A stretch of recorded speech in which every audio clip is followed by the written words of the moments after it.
today on Divorce Court. I do think I'm a priority in Joshua's life, but I don't think I'm one of his top priorities. I'm here today because me and Shantell, we have a really strong bond, and as of recently, things been growing apart and step closer. I'm very monogamous, and I feel like my partner needs to be the same exact way. Because of the past, Shantell thinks I cheat a lot. We have a lot of problems to work through, and I need to figure out if it's worth it. If Shantell is willing to change, then it's definitely a way that we could work things out and maybe be together forever. Divorce Court is now in session. Good day, ladies and gentlemen. I'm here today with Shantell, Junious, and Joshua Stepney. The two of you have been together for 3.5 years. You are not married. Ms. Junious, you're 21, and Mr. Stepney, you're 22. Yes, ma'am. Just born, a day past born. And you've been together 3.5 years. No children. Woohoo! But you're struggling and you want to stay together, so you came before me. Ms. Junious, I'm going to start with you. Tell me what's going on in your union. Well, I love Joshua. You know, we have known each other for forever. I've known him since 4th grade. He was in 5th grade. We went to the same elementary school. You know, Joshua really is my everything. He's been my first for a lot of things. Like, he's been my first male friend, the first boy I ever loved, first boy I ever really talked to, first boyfriend, first sexual partner. Like, he's my first everything. We've actually started to make a real relationship out of this. My senior year of high school, his freshman year of college. Me and Joshua kind of got together, like, I want to say 2 weeks before I actually went to college. So he goes to college in Indiana. I go to college in New Orleans. Long distance relationship. We've been kind of making that work. You know what I'm saying? We have a lot of problems, but we still love each other nonetheless. Okay. Mr. Stepney, I take it that you agree for the most part with that. That's how things have progressed. What do you see as the primary problem that you have in this relationship as it stands today? As it stands today, the primary problem I have with the relationship is the communication. Okay. Shantell is sometimes kind of hard to communicate with her because she is selfish sometimes in communication and pretty stubborn sometimes. Selfish and stubborn. And stubborn, yeah. For example, we would get into an argument, and whenever I would suggest something, because I don't believe that you have to agree to disagree. Me personally, I believe that, you know, that you can find some type of level ground, you know, with your significant other. So some kind of workable compromise. Workable compromise. Yes, it's always Gotcha. available. And I just feel like when we would communicate, in her eyes, you know, my point wasn't getting seen or wasn't important enough for her to, you know, change her judgment on things, or, you know, her decisions about things, or the way she felt about things. So that's my biggest problem.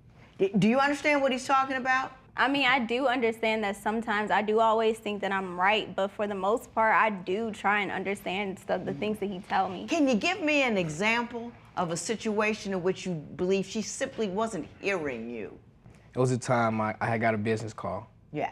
From a lady, young lady. And I told Shantell, and she thought that it was something totally different. And because, you know, like I said, insecurity's there, yeah, but because of her stubbornness, she was unwilling to see that I was telling her the truth instead of, you know. So was she wilding out about this phone call, even though it was a business call, and didn't want to hear anything other than that? She was wilding out that night, yeah. She definitely was. Did you wild out? She wilded out that First night. of all, no, let's get the story together. Okay. Because he just left me. I was in my the backyard. We were listening to music. It was me, him, and his friend. And, you know, we just having fun or whatever. And he just leave. He doesn't say that he was going to go do anything. Like, he just left. And so me and his friend was trying to figure out, like, where he was. So I walked to the front, and he was sitting on the phone on FaceTime, smiling and just cheesing. So, of course, I'm gonna think, you know, something is going on. And so once he saw me walk up to the car, he hurried up and got off the phone. If it was a business call, why did you have to get off the phone? Well, you're behaving in a suspect manner. I guess you could say I was behaving in a suspect manner, but it was a business call, and it was not a lie. And that's what I'm saying. I guess because of the past, like I said, I made mistakes. Well, what happened in the past that would cause her to believe that you were doing something other than what you said you were doing? I met a girl. on social media, just a friend. Right. Me and Shantell, we had bumpy times in our relationship. It was a time where she had steady asking me to come see her, and I was like, okay, I'll come down. It was a family reunion, so I was planning to go to her family reunion. My uncle unfortunately passed away the same weekend as the family reunion, so I had to explain to her that I can't come visit you, and she didn't take that the right way, and she kind of went with it, took it, and snapped on me, because of my uncle passing away. And like I said, that situation there, it moved me the wrong way, and it kind of it upset me and made me want to, I did it out of spite. Right. You were angry and, I'm doing the right thing and she gonna snap on me, so the heck with it. This other girl's been calling, let me go ahead. Yeah, I'm not gonna say that, I regret the decision though, because I learned a lot from it. And it was a mistake. I definitely say doing it out of spite was definitely a mistake. But yeah. Let me ask Ms. Junious something. Do you snap when you see something you don't like? Is it immediately to wow, wow, wow, wow, wow, wow, wow? Yes. And not a simply boom, boom? Yes, I definitely snap. Why do you think you snap? Because I'm so passionate about the relationship. I love him so much and I want it to work. You get what I'm saying? Even with the whole situation about him going to go see the girl in Texas. First of all, I have been trying to get him to come to New Orleans for forever. And I've been sitting here being faithful. I'm going to parties. I'm in New Orleans. It's a party city. Sure. It's hard, not talking to do the other right people. thing. Right. So But I was trying to do that and everything, but then instead of him coming to New Orleans, which he was saying was too far, he didn't have money, he didn't have this, he went to Texas. And then my mom offered to pay for his trip and everything to New Orleans, and he still did not go. Whenever I first went to college, when she was a senior in high school, we were really open with each other. So I explained to her, what went down my freshman year of college, and Right. What college life is like, the women I seen in college, Right. know, and basically when she went to college, she would dress provocatively around, man, and she has a, Right. but boom, and so it's not too hard to, bring attention to Shantell, and so it'll make me jealous, envious sometimes, Right, I gotcha. I want to move on to find out where we are and what we're doing. It says something here that I don't understand. It would have been easier if he'd been drunk at a party. So we're gonna figure out what that means. We knew it would be a long-distance relationship, and we knew we would have to make compromises to make this relationship work. And one of the compromises that she offered was that she'd be okay with other women orally pleasing me. Holy And so moly. that kind of that put me at ease, what should I be okay with you doing over there,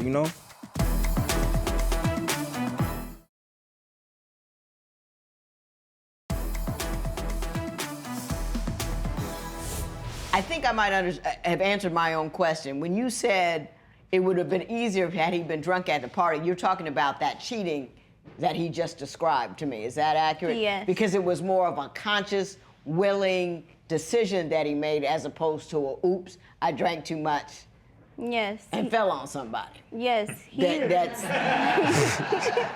He literally had to spend his money to go to Texas. And then not only did you spend your money going, you just don't go to Texas and just find a random girl to have sex with. You have been talking to her for a long amount of time. And because she lives in Texas, it kind of was like a long distance relationship too, just like it was with me. So why couldn't you just come see me? Do you see what she's saying there? I definitely understand what she's saying, but can we backtrack a little bit? Please. Going into college, like I said, we knew it would be a long-distance relationship, and we knew we would have to make compromises to make this relationship work. And one of the compromises that she offered was that she'd be okay with other women orally pleasing me. Holy And so moly. that kind of that put me at ease, what should I be okay with you doing over there, So I don't know. It's just always been some type of insecurity between us, Yeah. So. If you allow me to do this, what does that mean you're doing? Yeah, and it's like I said, it just didn't sit well with me. Did you actually tell him he could do that? Yes, because He had already cheated once, and like I said, I really love Joshua. I really don't feel like I'm gonna be with anybody else but him in the future. So it's kind of like, if you feel like it's necessary for you, he's very sexual by nature. So I'm like, if I'm all the way in New Orleans, If it's just a needs thing. like, maybe you could do it, but we need to talk about it. But then I definitely changed my mind shortly after that. Both of us did, so that kind of ended that. I want to go back to your attitude, because you say that he says you're condescending and he's really not understanding what you're trying to do. So I want to talk about that attitude and how it's getting in the way of the relationship. She's really snappy, really quick to send text messages, talking about I'm done this, I'm done that, and she called me the B word. You know, do your homework then, B. You know, it's kind of like, you know, Now, hold up. And I just felt like I don't disrespect her like that. Did you come at him that sideways?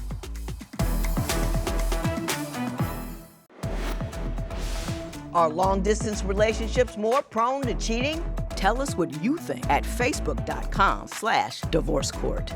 Divorce Court will be right back.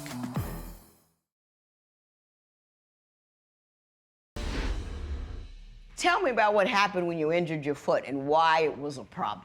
It was a problem because I was staying with Joshua like most of the summer. Like, I was spending the night with him, you know, whatever, staying with him. And to me, he just wasn't taking care of me like the way he should have been taking care of me. Like, I couldn't really walk. I couldn't do certain things. Like, he will always want to go out. And I keep telling him, like, you know, I can't walk with crutches and, like, be comfortable. So he would be, like, walking fast ahead of me when really you're supposed to be walking on the side of me, like, you know, making sure I don't fall or anything. His friends are taking better care of me than he was. Like, he's just really inconsiderate. Mr. Stepney, your version of that? I did a lot for her in the summertime when her leg was injured. Nobody else was hanging out with her. She got friends. Nobody else was trying to come see her or take her to where she want to go eat specifically or do this and that with her. We went all the way down to Alabama in the middle of nowhere, and I went with her because that's how I feel. I love her as well. You get what I'm saying? Right. It was an instance like when her tire got flat. She came to see me at school. Right. And her tire got flat about maybe 50 miles out from my school. Within a span of 4 days, we drove back and forth trying to fix her tire. And so when my uncle passed, she sent me a long text message dismissing the fact that I took a lot of time out of my schedule, you know, to actually like help her. And instead of like, you know, giving me the credit, you know, she took it away from me. And it, Was she mad about something else? What was she saying in the text message? This was when my uncle passed away. She was mad that I couldn't come see her. Oh, Yeah. You were mad. I understand though. At some point with the foot incident, she started calling you names. She called you the B word. The B word, yeah, you know, that's Tell me how that transpired. She wanted me to go to her family reunion in Philadelphia, and I was in summer school. I had an assignment due, long paper, can't go, like, end of story.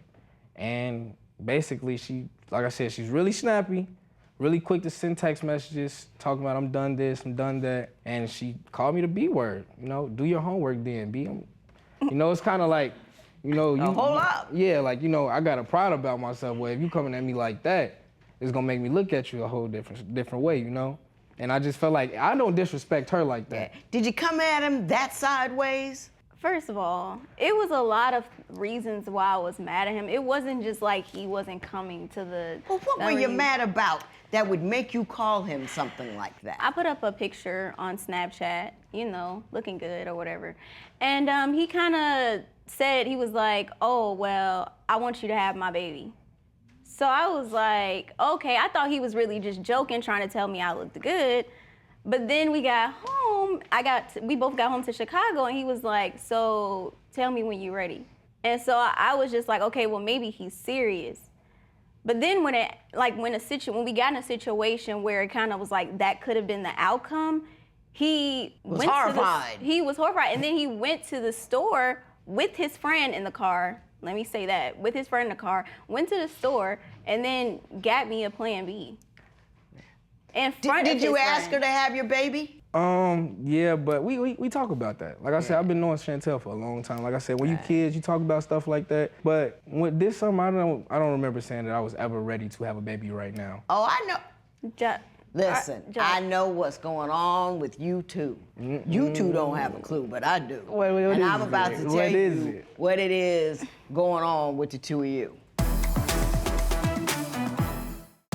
What's the best time to settle down and get married? Share your opinion on Twitter and Instagram at Divorce Court. Divorce Court will be right back.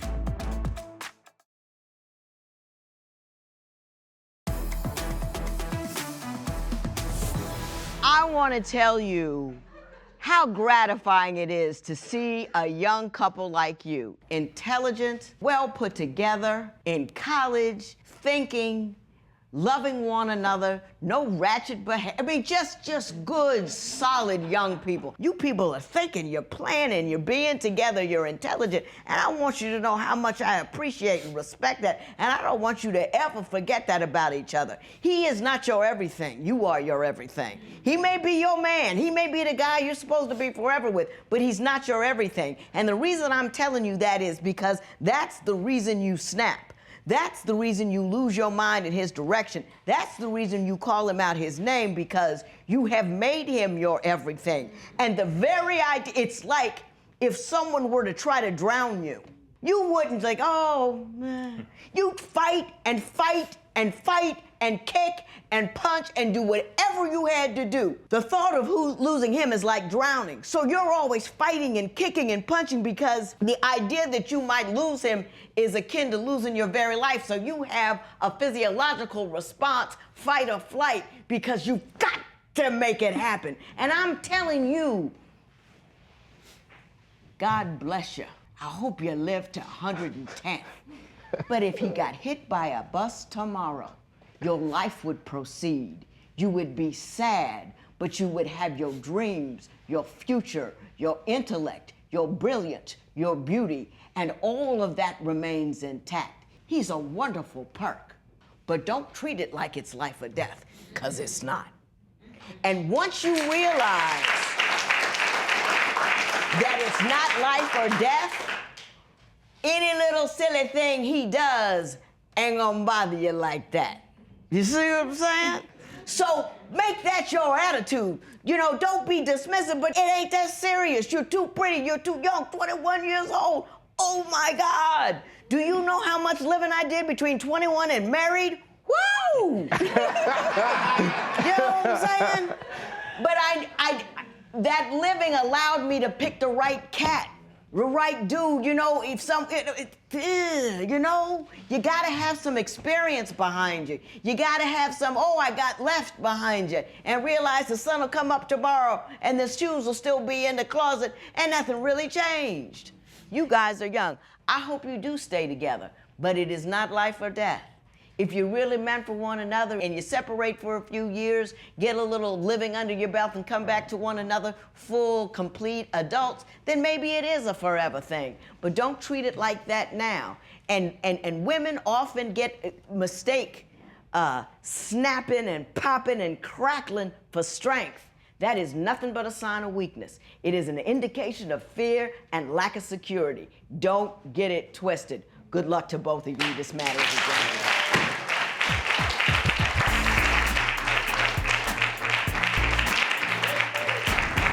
After today, I think I'm gonna spend more time and more focus on my education and my money other than my relationship. I'm still gonna love Joshua, I'm still gonna be with him, I'm still gonna wanna make it work, but I can't make him that much of a priority anymore after hearing what the judge says. I'm pretty sure I would know Shantell forever. Like I said, we have a bond, you know, that, you know, petty stuff won't really break. You know, we'll get mad at each other, but at the end of the day, you know, we know everything will be fine. So as far as the future, I expect Shantell to be in my future, yes.